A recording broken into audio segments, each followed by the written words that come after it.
Welcome back, everybody, for another deep dive. Today, we're going to be tackling excerpts from Beelzebub's Tales to His Grandson by G.I. Gurdjieff. Now, fair warning, this book is dense, it's weird, and it's told from the perspective of Beelzebub himself, relating stories and insights about humanity to his grandson as they travel through space. Given the sheer size of this thing, we're going to focus on the ideas that'll really make you think. Think of Beelzebub as this incredibly well-traveled, insightful being who's got a unique and sometimes brutal perspective on humanity's flaws and potentials. It's definitely not your typical philosophical text. It's layered with stories and allegories. And this very distinct voice that Gurdjieff creates for Beelzebub, you almost feel like you're sitting there listening to him speak. Right, and it's not always pleasant. He doesn't sugarcoat things. No, he does not. For instance, there's this one passage where he talks about how much he sprays saliva when he talks. His listener even describes it as an atomizer. It's true. That's a great example of Gurdjieff's humor, which is often dark and satirical. But beneath the humor lies a very sharp critique of human psychology. And one of the things he consistently points out is our suggestibility. It's like we're programmed to blindly accept ideas without really questioning them. Think about how much of your day is spent reacting to things you've been told to believe or do, rather than making conscious choices. That's a good point. It's a vulnerability that makes us easy to manipulate, whether it's by advertising, political rhetoric, or even just social pressure. Beelzebub argues that this suggestibility is a major obstacle to our development. So it's not just about being stubborn or contrary, it's about developing the ability to think for ourselves, to see through the illusions and influences that shape our perceptions. Exactly, and this ties into his concept of objective reason, which is essentially the ability to perceive reality clearly without the distortion of our biases, emotions, and conditioning. Okay, but how do we even begin to cultivate this objective reason, especially if we're so easily swayed by everything around us? Well, Beelzebub doesn't offer a simple solution. In fact, he argues that our very nature is working against us. He introduces this fictional organ called the Kundabuffer, which he says was implanted in humans to prevent us from prematurely discovering higher truths. The Kundabuffer, so it's like we're being sabotaged from within. In a way, yes. The Kundabuffer distorts our perceptions and reinforces those negative qualities that Beelzebub constantly critiques: egoism, vanity, self-love, and the tendency to wiseacre, which is his term for our love of pointless theorizing and arguing. So the Kundabuffer is why we get caught up in our own heads, obsessed with our own little dramas, and fail to see the bigger picture. Precisely. It keeps us trapped in a cycle of self-deception and prevents us from reaching our true potential. And what's fascinating is that Beelzebub links this internal struggle to his observations from his travels across the cosmos. Right. He's been to other planets, met all sorts of beings, and it's like he's constantly contrasting humanity with these other civilizations. He talks about his experiences on Mars, where he had an observatory, and his encounters with technologically advanced beings who live in intricate underground cities. These encounters serve to highlight how limited and flawed human civilization is in comparison. It's like he's saying, hey, look at what's possible. You guys are barely scratching the surface. Exactly. He's holding up a mirror to humanity, showing us our relative backwardness, not just in terms of technology, but also in terms of our psychological and spiritual development. So it's not just about individual flaws. He's also critiquing our entire history, our societies, the way we've organized ourselves. Absolutely. He dives into the rise and fall of ancient civilizations like Atlantis, analyzes historical events, and even critiques the origins of various religions. He's looking for patterns for recurring mistakes that humanity keeps making. It's like we're doomed to repeat the same errors over and over again. He doesn't necessarily say doomed, but he definitely highlights how our past actions and the structures we've created have shaped our present situation, often in negative ways. Okay, so we're flawed, we're suggestible, and we're burdened by this cosmic organ that keeps us from seeing clearly. That's pretty grim. Is there any hope for us? Well, Beelzebub does offer some glimpses of hope. He acknowledges that humans have the potential for spiritual growth, even if it's a difficult path. And that's where his encounters with what he calls genuine sacred individuals come in. Yes. He talks about figures like Saint Buddha, Saint Lama, and Ashiata Shimash, who were sent to Earth to guide humanity towards a higher level of being. He even mentions this ancient society of learned beings called the Alkdans, who had achieved a level of knowledge and understanding that's since been lost. So it's possible to overcome the limitations imposed by the Kunabuffer Right. and actually achieve a state of true awareness. That seems to be his point. But he also makes it clear that these individuals faced immense challenges. They were often met with resistance, misunderstanding, and even persecution. So it's not just about figuring out the right path. It's about having the courage and perseverance to actually walk it, even when everyone around you is telling you you're wrong. Exactly. And that's a theme that runs throughout Beelzebub's teachings. Yeah. He's constantly challenging us to question our assumptions, to think for ourselves, and to strive for something more than the comfortable mediocrity that most of humanity seems content with. It's definitely not an easy message to digest, but it's definitely thought-provoking. Yeah. I'm starting to see why this book has such a devoted following. It's one of those books that stays with you long after you finish reading it. It forces you to confront uncomfortable truths about yourself and the world around you. Well, we've only just begun to scratch the surface of Beelzebub's wild and wonderful world.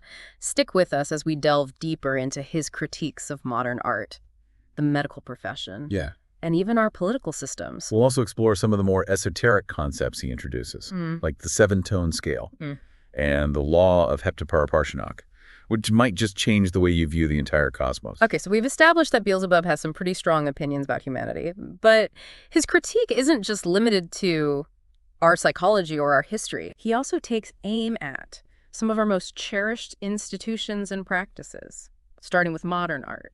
Yeah, his take on art is really interesting because he sees it as a reflection of our inner state. He argues that true art should serve as a bridge to higher understanding, a way to express something profound about the human condition. But somewhere along the way, it became more about ego, superficiality, and the pursuit of novelty for its own sake. Yeah, he doesn't hold back. He even compares some modern artists to those Babylonian painters he encountered on one of his trips to Earth. They were obsessed with creating endless shades of gray, completely missing the point of art as a means of expressing something deeper. You could almost say they were stuck in their own gray areas of thinking, unable to see the full spectrum of colors and possibilities. That's a great analogy. And it highlights Beelzebub's central point, that we've lost touch with the true purpose of art, which is to elevate us, to inspire us, to connect us to something beyond ourselves. Instead, we're content with art that merely distracts us, amuses us, or strokes our ego. So how does this tie into his overall critique of humanity? Well, he sees this trend in art as symptomatic of a larger cultural decline. We've become passive consumers, content to be entertained rather than challenged. We've lost the drive to create meaningful art, to engage with life on a deeper level. And this passivity extends to other areas of our lives, including our health and well-being. That actually brings us to his observations on the medical profession, which are equally scathing. Oh, yeah, he really goes after the medical profession. Yeah. He's particularly critical of what he sees as the blind faith we place in doctors and medications. He argues that we've become too reliant on external solutions for our health problems without addressing the underlying causes. He even tells the story about a doctor he met who was obsessed with a new formula for Dover's powder. This doctor was so convinced of its efficacy that he prescribed it for everything, completely ignoring the individual needs of his patients. It's a hilarious anecdote, but it also makes a serious point. Beelzebub is warning us against the dangers of treating symptoms without understanding the root cause of an illness.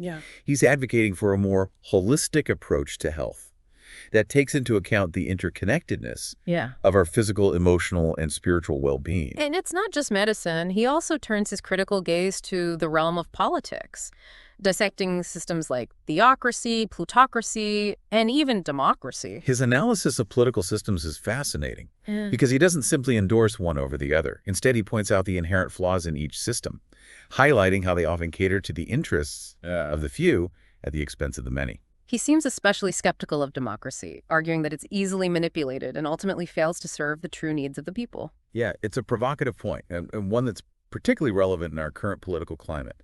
He seems to be suggesting that true leadership requires a level of wisdom and selflessness that's sadly lacking in most politicians.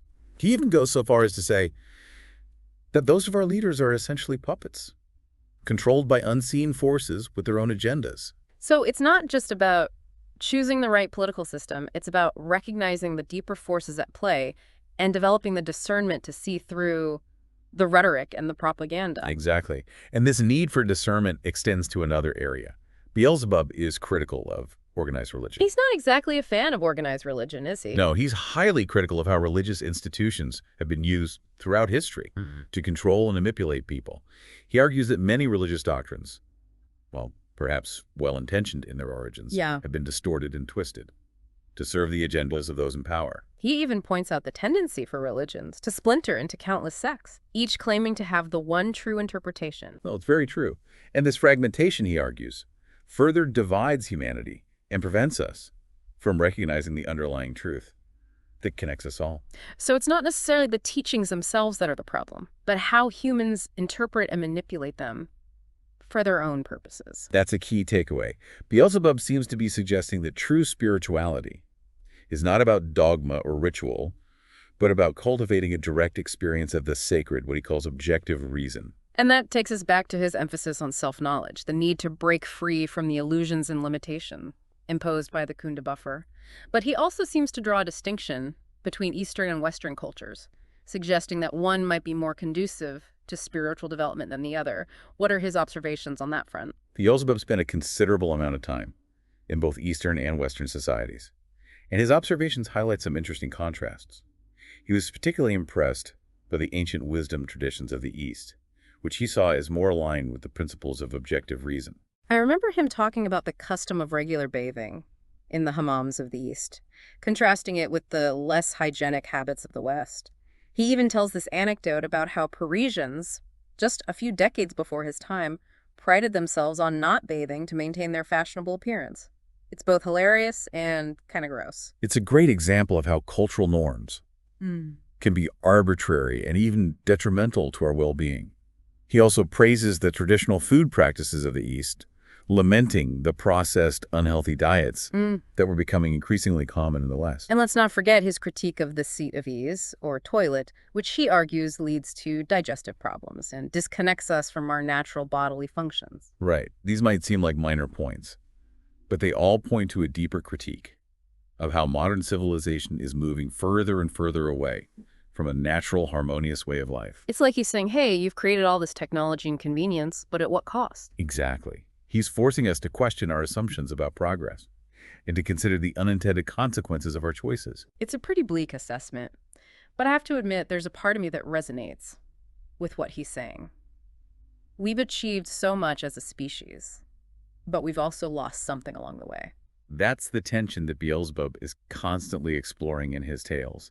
He sees both the potential and the pitfalls of humanity, and he's challenging us to wake up, to see ourselves and the world around us more clearly. And he does offer some glimpses of hope, right? He doesn't just leave us wallowing in our flaws and failings. Well, despite his sharp critiques, he does acknowledge the possibility of transcending our limitations. He talks about those rare individuals who have achieved a higher level of being, who have managed to overcome the influence of the Gurdjieff and develop objective reason. He even mentions this ancient society of learned beings called the Akhdans, who had achieved a level of knowledge and understanding that's since been lost. That's right. What's fascinating about these examples is that they show us that human potential is real. It's possible to break free from the grip of our conditioning and achieve a state of true awareness. But it's not easy. Beelzebub makes it clear that these individuals often faced immense challenges and resistance from their fellow humans. Right, because change, especially on a societal level, is incredibly difficult. Yeah. It requires a willingness to confront deeply ingrained beliefs and habits, something most people are unwilling to do. So it's like we're caught in this tug of war between our potential for greatness and our tendency towards self-sabotage. Exactly. And the outcome of this tug of war remains to be seen. Well, we've covered a lot of ground in this deep dive. From Beelzebub's critiques of modern art and the medical profession to his analysis of political systems and his observations on Eastern and Western cultures, it's a lot to process. But there's one final provocative thought that I think is worth leaving our listeners with. You're referring to his statement that humans are essentially apparatuses for the great cosmic Trogoauto-ego-prat. Exactly. Now, I have to admit that one really threw me for a loop. Can you break that down for us? What does he mean by apparatuses? And who or what is this Trogoauto-ego-prat? This gets to the heart of Beelzebub's cosmology, his understanding of the nature of the universe and our place within it. The Trogoauto-ego-prat is this grand cosmic being that sustains the entire universe. It's constantly consuming and transforming cosmic substances to maintain the balance of existence. So it's like a cosmic engine. A very simplified way to put it, yes. Hmm. And we as humans are part of that engine. Our purpose, according to Beelzebub, is to transform these cosmic substances through our lives and experiences, contributing to the overall functioning of the cosmos. So we're not just individuals striving for our own enlightenment. We're actually playing a role in this grand cosmic process. Precisely. And that's where the idea of the apparatus comes in. Beelzebub is suggesting that we're designed to function in a specific way to serve this cosmic purpose. That's a pretty humbling thought. It makes our individual worries and desires seem kind of insignificant in comparison. It certainly puts things into perspective, doesn't it? But it doesn't necessarily diminish the importance of our individual lives. In fact, it could even give them more meaning. Well, if we're all part of this interconnected web of existence, then our actions, even the smallest ones, have a ripple effect throughout the cosmos. We're not just living for ourselves.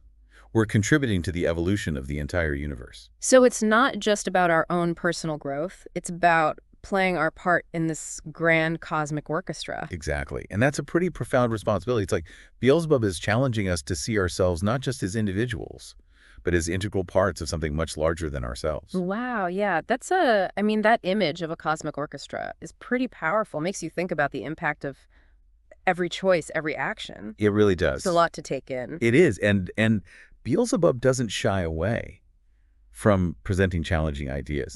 But I think that's what makes Beelzebub's tales so compelling. It's not just offering easy answers or feel-good platitudes. It's forcing us to confront the complexities of existence, to grapple with the big questions about our purpose and our place in the universe. And even though he is incredibly critical of humanity, he also seems to hold a certain affection for us. Yeah. A belief in our potential. That's a good point. There's definitely a sense of tough love in his teachings. He's like a strict but caring grandfather who sees the best in his grandson, even when the grandson is making a mess of things. So how do we reconcile those two sides of his message? The harsh critique and the glimmer of hope? That's a good question. I think the key lies in understanding that. Beelzebub's critique isn't meant to discourage us. It's meant to wake us up, to shake us out of our complacency, and inspire us to strive for something more. It's like he's saying, hey, you're capable of so much more than this. Now get out there and prove me right. Exactly. He's not giving us a pass on our flaws, but he's also reminding us that we have the power to overcome them.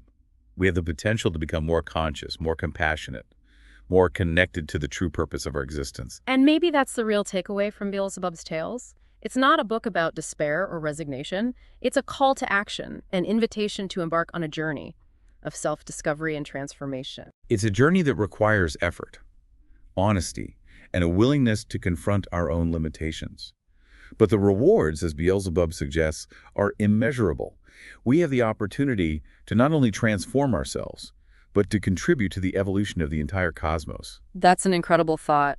So what's the first step on this journey? Where do we even begin? Well, Beelzebub doesn't offer a step-by-step guide.